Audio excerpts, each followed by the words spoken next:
এবার যে বলছিস না দুদানে কমপ্লিট। এটা তো সাজানো না।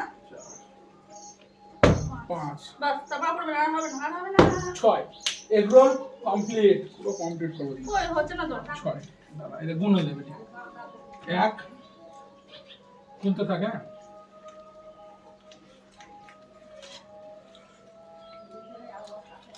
2 এক 2 এক 2 এক হলো মারবো হতে আর এগুলোটা ধরবে নাকি 3 এগুলো মানতে হবে এগুলো নেবো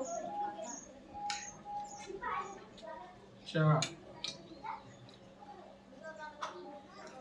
5 হলো দেখলি আমার কথা বলছি হয়নি তো এই তো এমনিতে 6 এটা আদর ফেলতে হবে না, না, না। কি কেন শুনলো পারো এবার নিজের বাবা তো প্লেট পাই না আমি সব ছালতে এখন আমার পড়েনি তো পড়ে গেল তো কে কই